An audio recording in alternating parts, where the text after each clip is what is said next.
So last year I built a shed in my backyard that's just for sewing. I wanted a place to go that is all about creativity. So was it worth it? I'm going to answer that question as honestly as I can as I take you on a tour of my shed as it looks today. I'll show you how I've organized it, what I've changed, what I love, and some unexpected problems I've had along the way too. And then at the end, I'll share whether this whole project is worth it. So let's take a look. I built this shed in my backyard in spring of 2023 because I really didn't have a space in my house that I could just dedicate to sewing and all of my creative, messy projects. So rather than build a custom structure, I installed a prefab shed from Tough Shed, and then I retrofitted it with insulation, drywall, electrical, and heat. It sits in this really shady corner of my yard surrounded by trees, so it stays pretty cool in the summer, and I even hung a hammock right outside. Because I live somewhere really muddy, we also installed this nice winding stone and gravel path up to the door. Okay, come inside and let's take a look.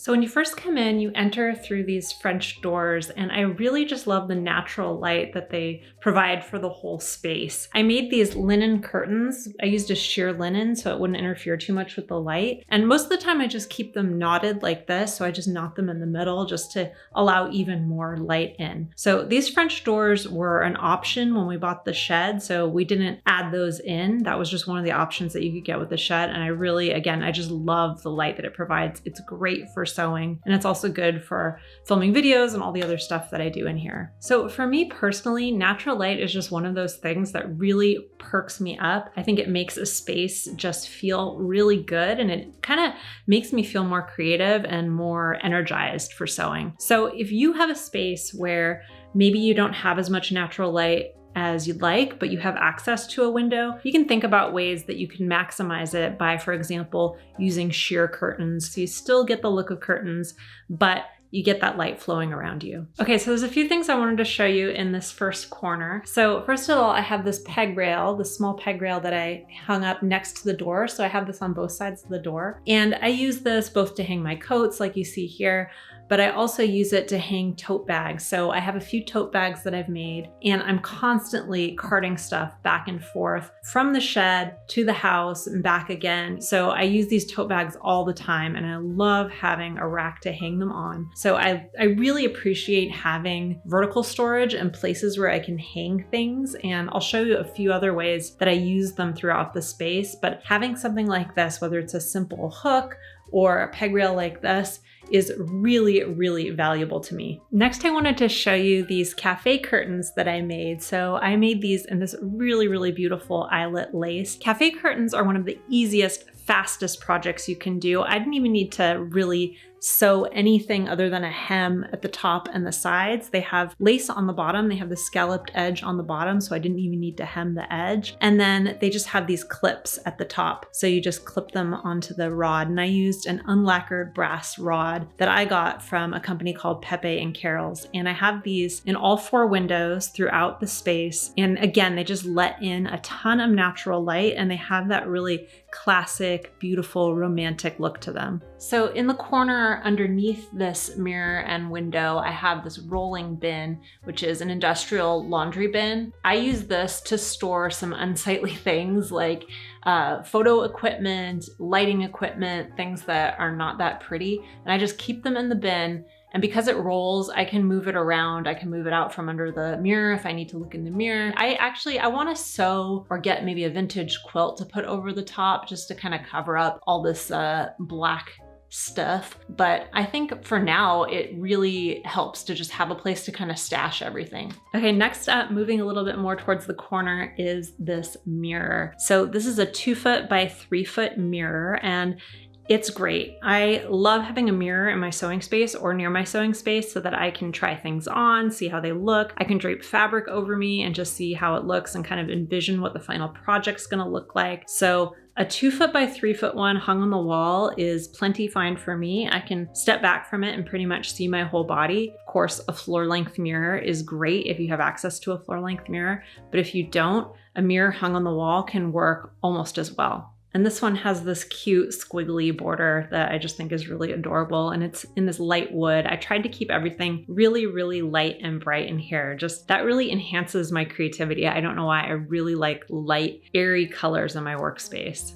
Okay, next up, as we move around the space, I'm gonna show you my sewing area. So this is my sewing desk, and it's a big L-shaped desk, and it has this fold-out table in front. And the fold-out table is something that I use. I place a tabletop ironing board on it and use it for pressing. It's my pressing station while I'm sewing. So the other cool thing is that the desk actually has a drop down for the sewing machine. So the sewing machine can be dropped down into the desk. And then I just take a small cutting mat and I put that over the top of that hole, and I can just use it as a regular desk. So I use it for podcasting, for example. When we record a podcast, I just set everything up right there where my sewing machine is. Super, super easy. I don't have to lug it around or move it. It just drops right down.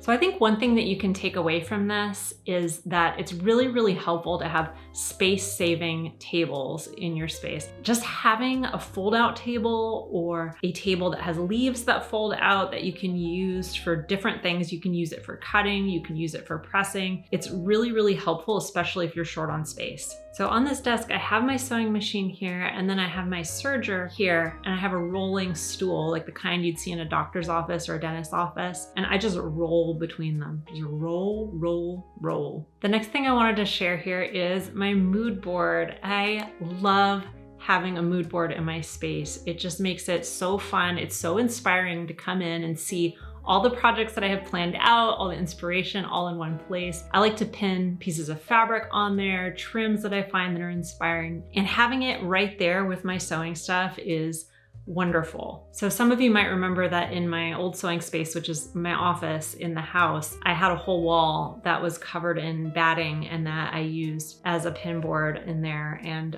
unfortunately, Lucy got a hold of it when she was a puppy and tore down most of the batting. So for this one, I decided to go with cork instead. So I used cork tiles, which I got from a place called American Cork, and they're really cute. They come in a lot of different colors. Normally cork is that kind of brown color.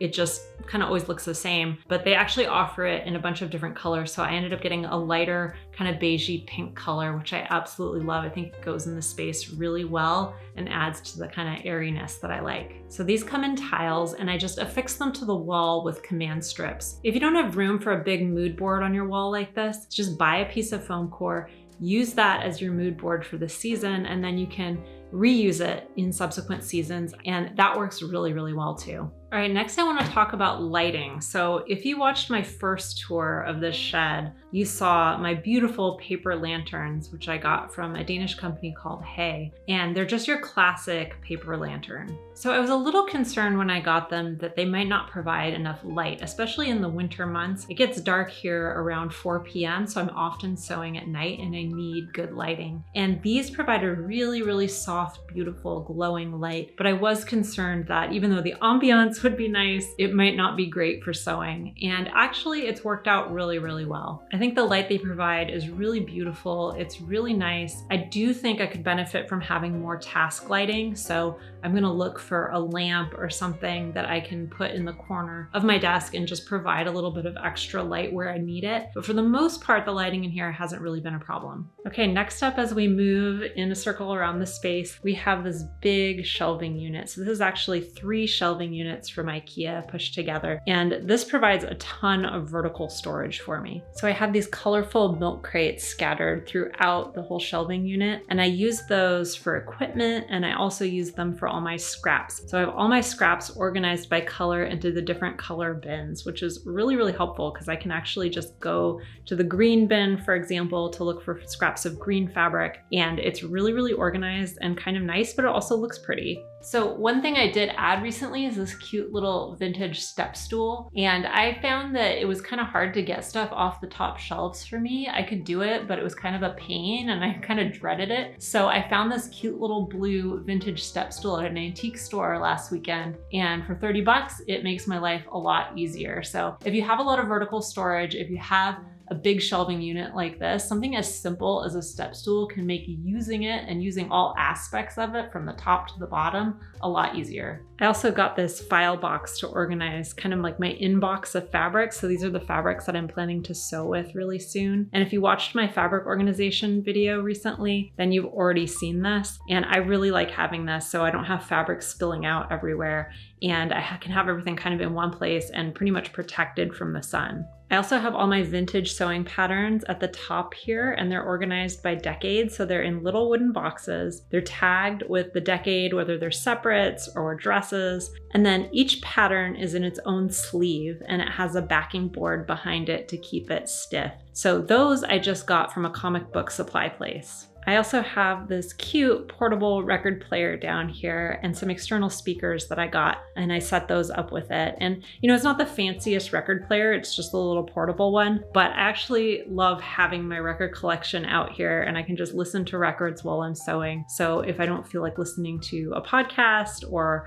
watching a YouTube video, which I'm often doing while I sew, then I can put on a record and just relax and sew. Another thing that I have on this shelf is this swing top bottle filled with water, and I use this to refill my iron. If you saw my other video, I used to have this empty whiskey bottle that had a pour spout in the top, and I used that to fill my bottle. And actually over the winter, I left the pour spout in, and it got so cold that the bottle froze. And because there was a cap on it, there was nowhere for the water to go when it expanded. And so the bottle shattered. So one thing that I've learned from having a sewing shed is that I need to protect things from the elements, because it gets very, very cold in the winter here and things can freeze. So I really have to be mindful about that. Another thing that I just found here on the shelf is this dog blanket, which was stuffed in a basket. So when I first moved into this shed, I had just adopted Lucy, and I thought she would be spending so much time in here with me and enjoying the shed with me. And I had a dog bed set up in here, and I had this blanket, and I had her food and water.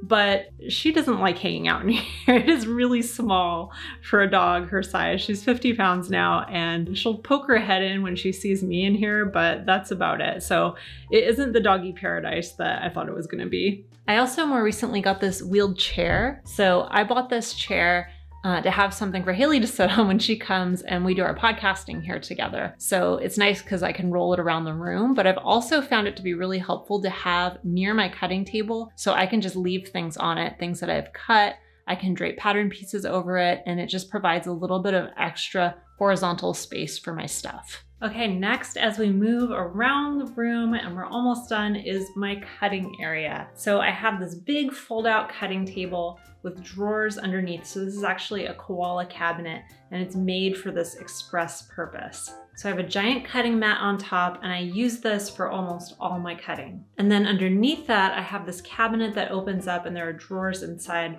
and that's where I keep most of my fabric stash. And on the walls, I have more peg rails hung up, and I have a bunch of stuff hanging on there. One of the things I really like to have hanging up here is a big basket. So this big basket right here, I keep all my work in progress in that basket. So if I've cut out a project and I haven't had a chance to finish it yet, I'll just stick it in that basket. It's out of sight, but I can pull it out really, really easily, put it back on the cutting table, and get to work. So that's another thing I definitely recommend that's been helpful to me, is just having a consistent place to put your work in progress where it's out of the way enough that you're not gonna have to look at it and feel like everything's a mess, but at the same time, it's really easy to pull out. Another thing that I really like that I've found actually kind of surprising, because it wasn't planned this way, is just having windowsills nearby my cutting table. So I've got windows on both sides of the cutting table, and I use the windowsills all the time for just putting down my scissors when I'm cutting, putting down my pins, whatever I'm using at the moment, because usually there's not a lot of room on the cutting table while I'm cutting. So having those spaces around, whether it's that chair I mentioned before, the windowsills,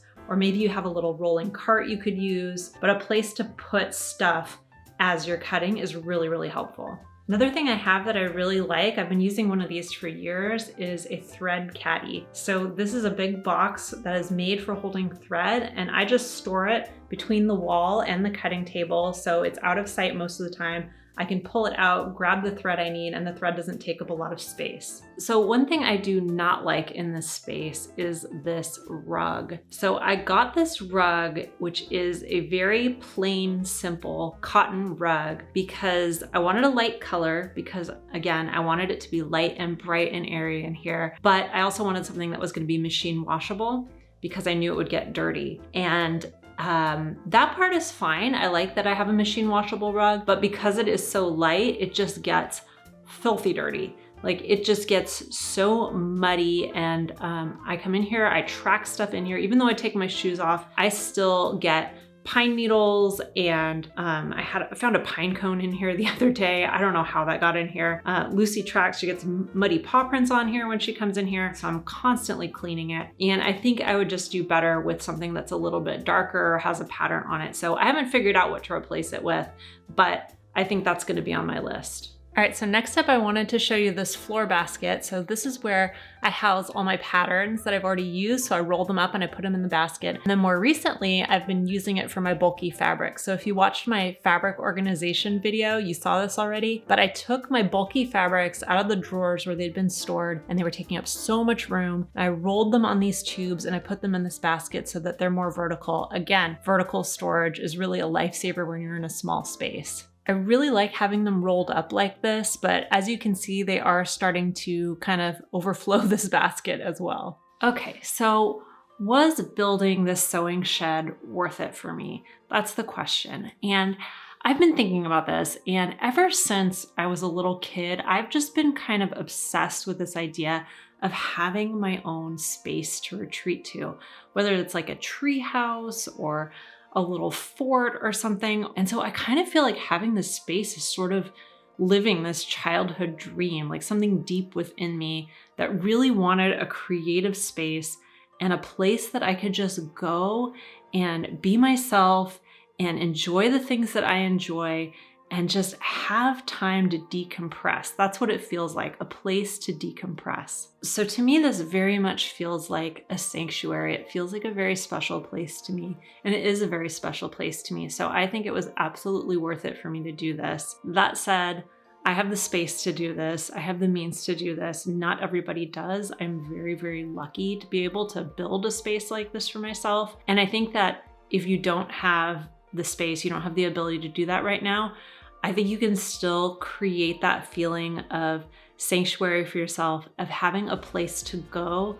to be yourself and to create. I think the important thing isn't necessarily the space itself, but the emotional state that it inspires for you. For me, it's a feeling of kind of calmness and serenity and retreat, but maybe for you, it's more energetic and more fun and more vibrant and lively. Whatever it is for you, you can create that for yourself. And if you don't have a space that makes you feel that way, what can you do to make that happen? What can you do to inspire yourself to get into that emotional state, no matter what space you do have?